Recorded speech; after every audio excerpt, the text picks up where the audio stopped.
I made a trip down to Pulp Comics and Games during a sale where they were selling all of their dollar books for just 50 cents a piece. And today, I'll show you what I got. Check it out.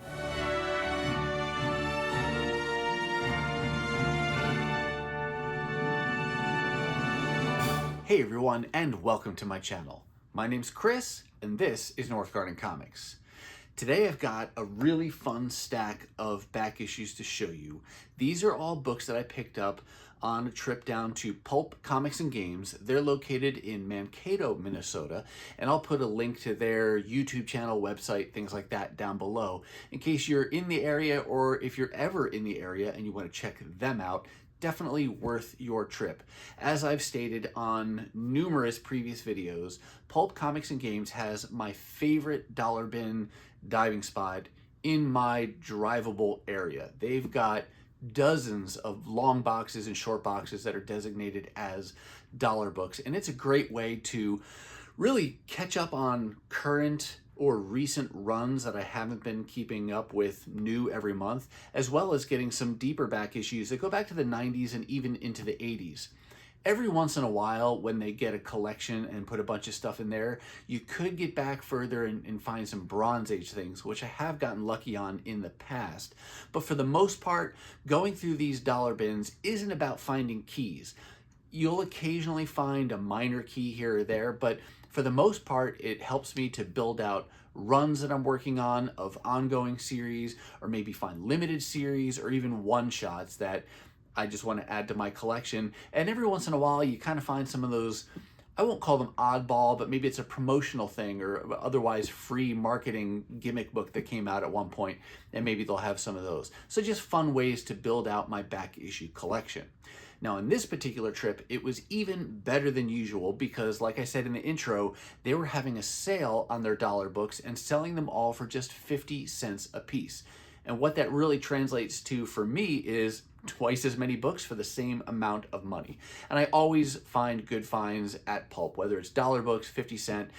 There's actually a couple books in here that were 25 cents a piece, and they were just really fun pickups that I never would have gotten if they were in, crisp, minty condition.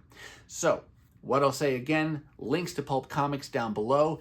If you like this kind of content, please take a second and hit that thumbs up, hit that subscribe, and ring that bell for notifications so that way you can be notified when I upload my next video. Now, with all that out of the way, let's turn the camera around and check out this haul of 50-cent books. I'm actually going to start with a little last-minute addition.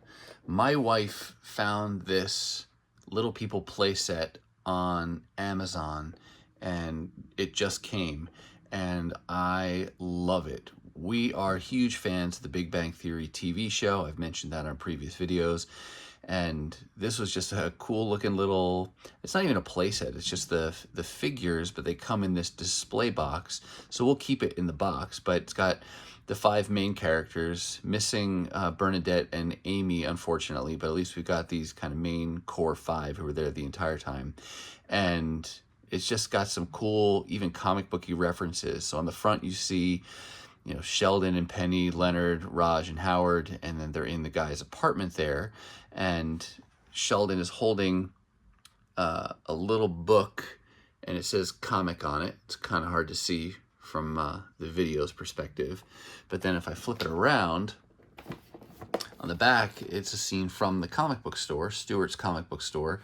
And I love even the quote that they chose there from Sheldon. Smell that? That's the smell of new comic books, which he does say in one of the episodes. And then they're holding some comics, and it's even cool here. Look at that. Dollar Comics. So I thought there was a cool little connection there. I thought I'd share that before we dive into the books themselves. Just a fun little play set. Not a big toy collector, but every once in a while you find these really cool things that are kind of hard to resist and fun to add in the collection. And now I'll find a place somewhere in the comic book room here to display that. All right, now we're zoomed back in so you can see the comic books themselves better. Starting things off here is this freebie that I picked up. It is a 2024 Marvel calendar. Features promotional artwork for the current event series called Blood Hunt. Lots of vampire action, and it's a calendar. They choose different characters. Looks like they're focusing on different significant anniversaries for different characters. I don't even hang these up. I just like it because it's a comic book sized freebie, and I've got like 3 of these now. Not valuable, but fast forward into the future and it might be a fun thing to look back on and remember just some of those cool freebies that I picked up back in the day, as it were. Got this copy of We Only Find Them When They're Dead, issue number 1. This is the B cover, and I haven't read the series. I did read the issue, seemed pretty cool, sci-fi series. Ran for 15 issues. Maybe I'll keep my eyes peeled for the others if I can find them for cheap. It's got really nice artwork inside by Simone Di Meo. But yeah, for now, it's always fun to find a number 1, especially when it's only 50 cents.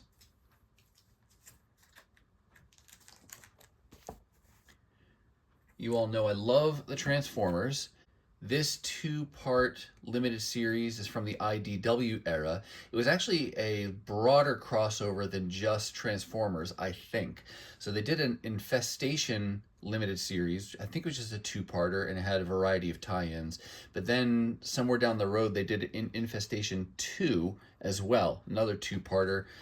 Cool cover there on the left by Livio Ramondelli, and then they had issue 2 as well, but 50 cents a piece. That was great. And Guido Guidi doing the interior pencils on that. He's got a nice classic art style for those Gen 1 characters.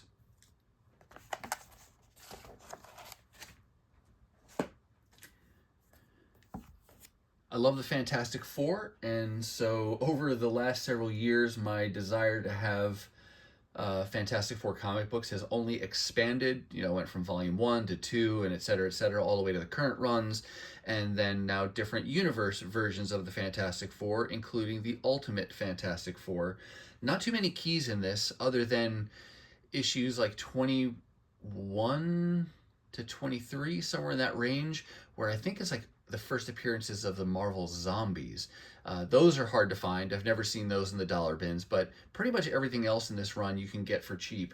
And so I've decided to start working on this run from the low end. So I'm filling in the gaps as I need them. And at the sale, I picked up issues 3, 4, 5, 10. And you can see Stuart Immonen is doing the pencils on this. So you get some good creative teams as well on these Ultimate runs. And then issue 11 as well. So I'm going to continue to chip away at that as I can find them. And I'll do it as much as in order as I can, because that gives me the best shot of also being able to kind of read them as I go instead of waiting to have the whole volume. So I'll try to keep those in order because it may take me a while to piece this series together.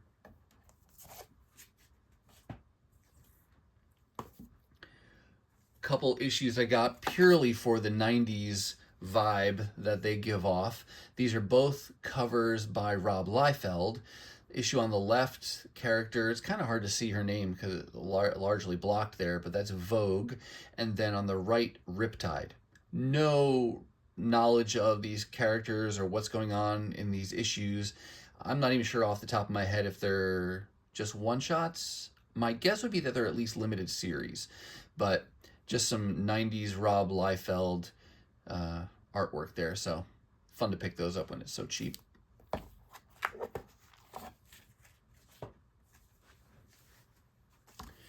Immortal Thor number 2. Not keeping up with this volume of Thor new every month, just picking up these issues when I can find them like this. I'll do some more Transformers here. These are also from the IDW era. There were 2 main ongoing series for a while. One was Transformers More Than Meets the Eye, and the other one was Transformers Robots in Disguise, and they featured different characters and different storylines. Each of the issues of Transformers at this time basically had 2 covers per issue. You had an A cover and a B cover, and I got one or the other at the time, but Transformers is one of those collections of books where I am willing or I would like to get more than just the one cover. A lot of times I don't chase down variants, but in the case of Transformers, since they're my favorite, I'll buy, as many covers as I can find, especially when they're cheap. I won't pay up for all of those, but it's fun when you can build out the variants, especially 50 cents a piece.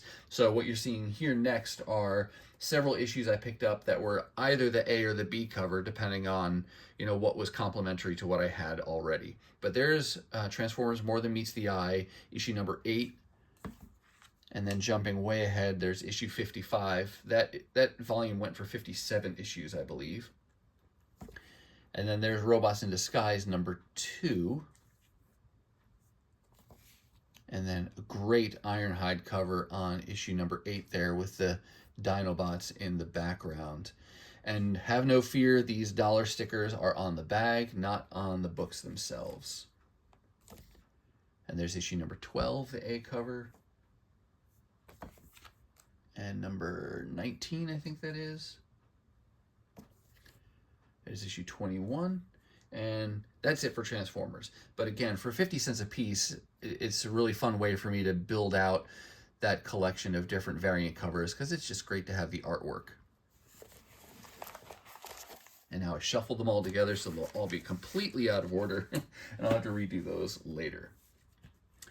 Next up, got some Superman-related books. I'm not a big DC collector, but I am trying to piece together the missing issues from the Death and Return of Superman that I was collecting, at least in part, back in the 90s. So that's from Superman Man of Steel, issue number 26. Then, not from that era, this is actually from 2019, but it's just number 1 from a limited series called Superman Up in the Sky, written by Tom King with pencils by Andy Kubert. And I mean, between the creative team and the character itself, it's hard to say no to something like that. So I'll see if I can continue to piece together the rest of the issues for that limited series. And then one other Superman book. This is a one-shot called The Legacy of Superman. Again, going back to that 90s era, the Death and Return of Superman. So I think this was 93. And this is an anthology, square-bound issue that has several stories in it. You can see the list of creators down here. The first one is penciled by Walter Simonson, one of my favorites, and the cover by another great artist, Art Adams.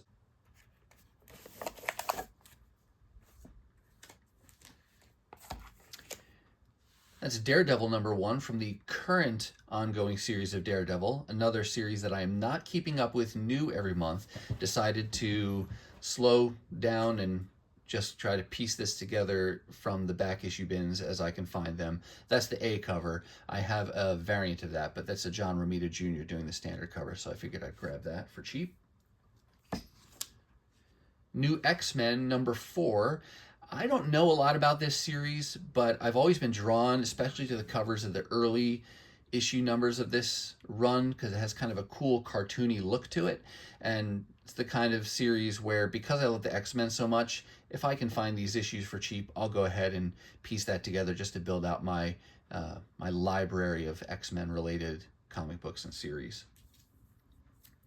Let's go back to Transformers for a bit here. This was a was it a crossover? It's kind of a crossover because this was during the era where IDW was merging together.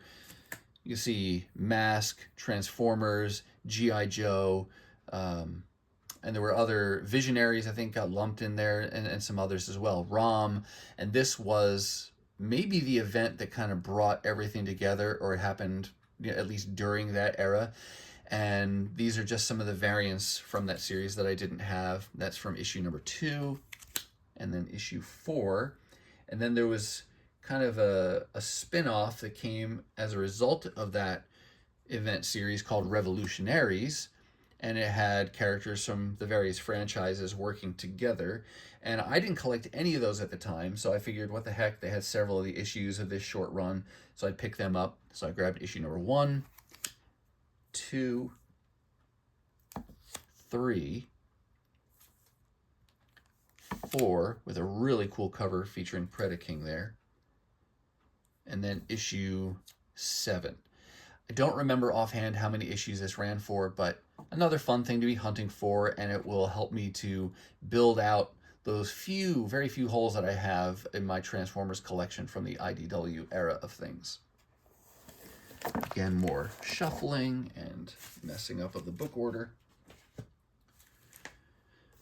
A little bit more Fantastic Four. That's a volume or an era of Fantastic Four I don't have any issues from until now with this issue number 6. This is the Marvel Knights era, and I was just drawn to that cover. And likely, like I said before, I keep wanting to collect more and more Fantastic Four, so this is probably just going to be the start of me wanting to piece together the rest of the Marvel Knights series, but thought that was a great cover there. So,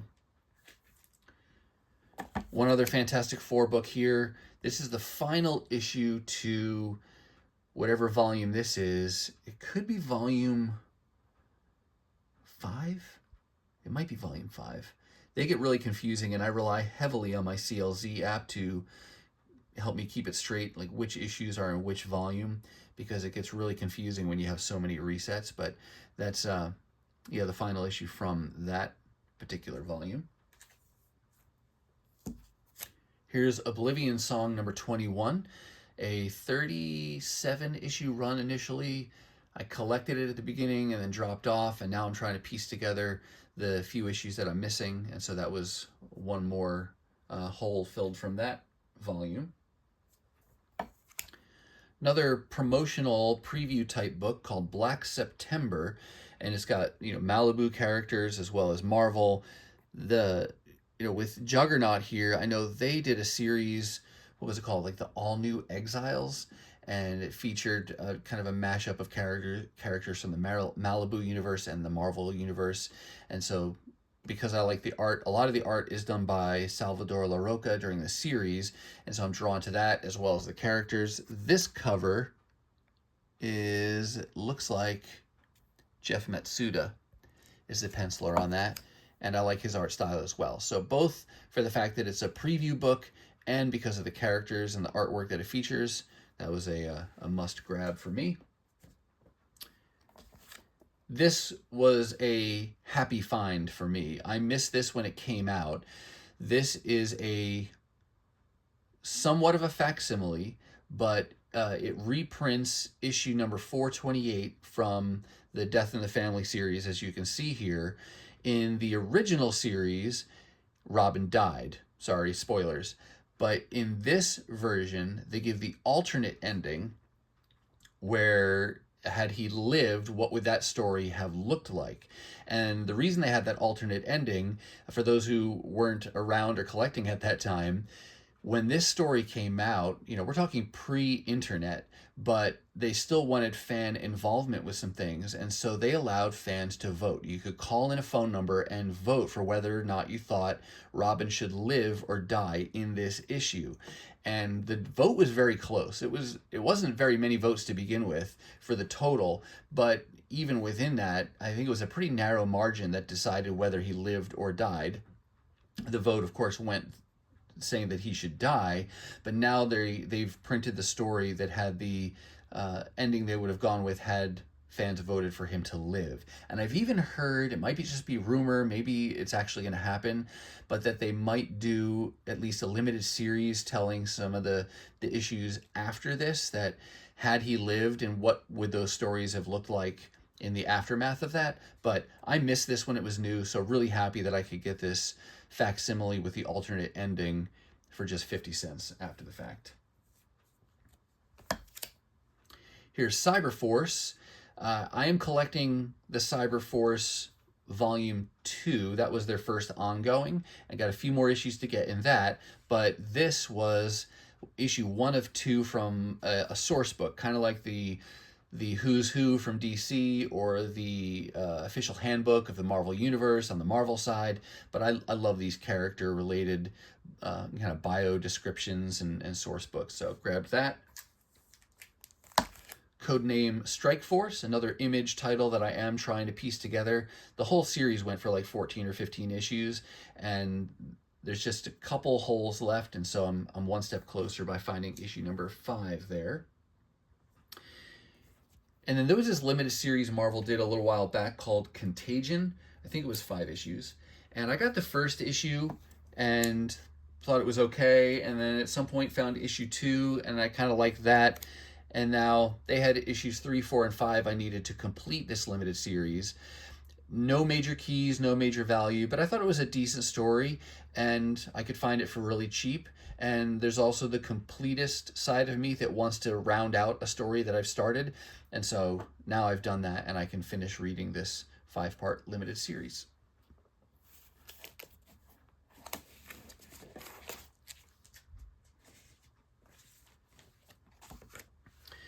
Captain America. This is the alpha issue from this Cold War crossover between Sam Wilson and Steve Rogers, kind of parallel Captain America titles that were going at the time, just filling in some of those holes of issues that I didn't get when they came out. And we'll go back over to some X-Men. This is Cable from his first volume. Collected this, when it first came out, some of the issues when I was collecting in the early to mid 90s, but not nearly all of them. And so I've decided that ultimately I'd like to have the full volume. And so I'm working on this one kind of, again, only when I find them for 50 cents or $1 and in good condition, and trying to basically go in order from the lowest to the highest, filling in holes that way. And so at the sale, I was able to get issue 30. It's hard to see, but this is from the era where Marvel made it really hard to tell what issue number you were getting, because they didn't put it anywhere up here in the corner box art. They buried it down here with the barcode. But there's issue 30, and then 38, 41, 42, 46, and 47. So always happy when I can make progress on those. I still have some holes lower than these issues you've seen, but I'll just continue to chip away at this as I can find them for cheap.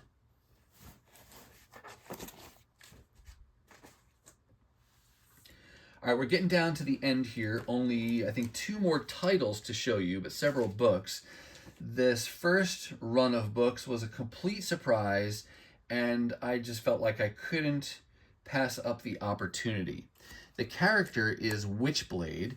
It's an Image title that I've never really collected other than a few covers that were done by Chris Bachalo. And recently I read that Witchblade is actually coming back with a new series. I think it's coming out starting in like July of this year. And I don't have any huge stake in the character herself or the title, but what I stumbled across at the sale this day was most of the first 10 issues from her run. And they're not highly valuable, but still was too cool to pass up. And that included this number half issue that they came out with. So that was a great little find. They did not have issue number 1. So that is a hole I would like to fill eventually, but only if I can find it cheap. I'm not going to pay up for it. I don't want it that badly. It's just a cool thing to have if I can find it. But then after that, they had issue number 2, which someone somewhere was selling for $10 at one point. They had it in their dollar bins, but then I got it for 50 cents.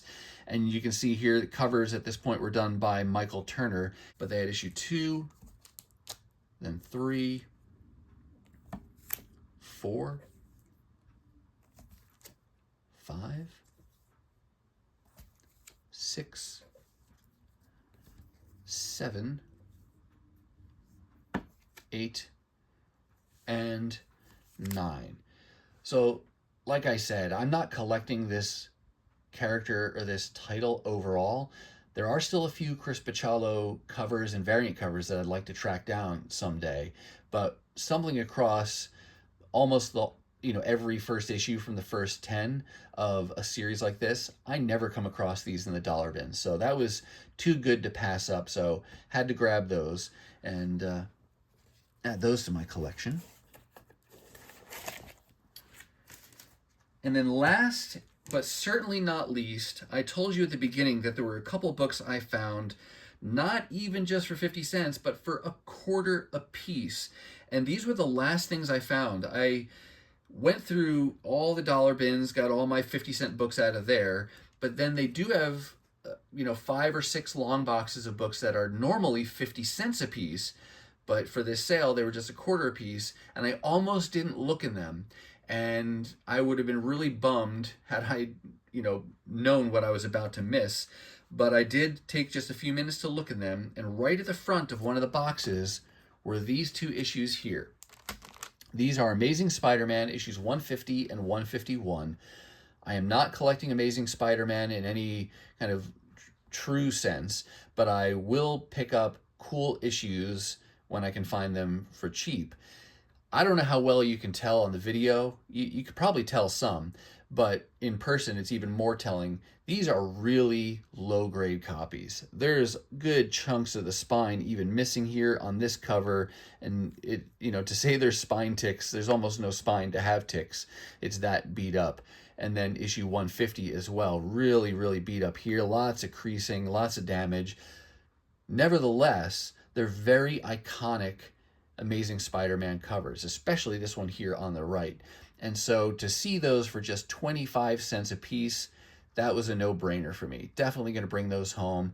They're still just so fun to look at, and yeah, just a great addition to my collection. They would have been much more money, obviously, if they were in nice condition and would not have been in those 25-cent boxes, but I'm thankful that they were. And I love to add older books like this, especially books that would be more valuable books, to my collection when I can find them for cheap. There's plenty of things I have that I got them simply because they're low grade and that made them affordable, just to be able to add that to my collection. So yeah, those were two of my favorite finds, despite the fact that they're super low grade.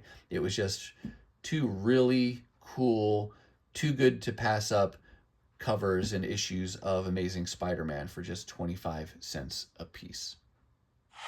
All right, that's going to do it for me, and that's going to wrap up this haul of 50-cent back issues that I got from Pulp Comics and Games. If you're ever in the area, please do check them out. It will be worth your time. Now, I do hope you saw something that you liked, but what about you? What kinds of things are you finding on your own comic adventures lately? Let us all know down below in the comments. Now, if you're not quite ready for the YouTube fun to stop, I have hand-selected a couple videos here for you to check out. As always, thank you so much for watching, and I'll see you next time.